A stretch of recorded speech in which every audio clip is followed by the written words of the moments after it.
ওসমান হাদিকে গুলি করার ঘটনায় মূল অভিযুক্ত ফয়সাল করিম মাসুদের বাবা হুমায়ুনকে গ্রেপ্তার করেছে র্যাপিড অ্যাকশন ব্যাটালিয়ন র্যাব। মঙ্গলবার রাতে এক সংবাদ বিজ্ঞপ্তিতে এ তথ্য জানানো হয়। বিজ্ঞপ্তিতে বলা হয়, ওসমান হাদিকে হত্যার চেষ্টার ঘটনায় মূল অভিযুক্ত শুটার ফয়সাল করিম মাসুদের বাবা হুমায়ুনকে ফয়সালের শ্বশুরবাড়ি নরসিংদী থেকে গ্রেপ্তার করা হয়েছে। এ সময় পুকুর থেকে হত্যা চেষ্টায় ব্যবহৃত ৩টি অস্ত্র জব্দ করা হয়েছে। এদিকে একটি গোয়েন্দা সূত্র দাবি করেছে, ঘটনার দিন সকালেই হাদিকে তার লাইফ থ্রেটের কথা জানানো হয়েছিল। শুক্রবার দিন জনসংযোগে না বেরোনোর পরামর্শ দেওয়া হয়েছিল। হাদি গোয়েন্দাদের এই সতর্কবাণীকে আংশিক আমলে নিয়েছিলেন বলে তার ঘনিষ্ঠজনরা নিশ্চিত করেছেন।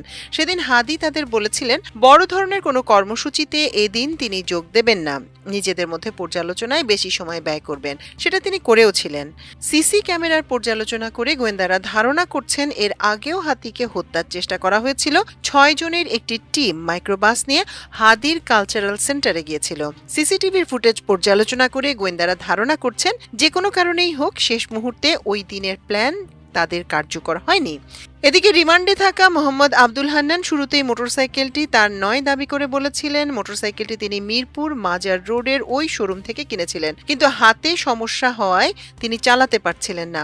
এক পর্যায়ে সেটি ওই শোরুমে বিক্রি করে দেন। 2 মাস আগে মালিকানা বদলের জন্য শোরুম থেকে ফোন করা হলেও অসুস্থ থাকায় তিনি যেতে পারেননি।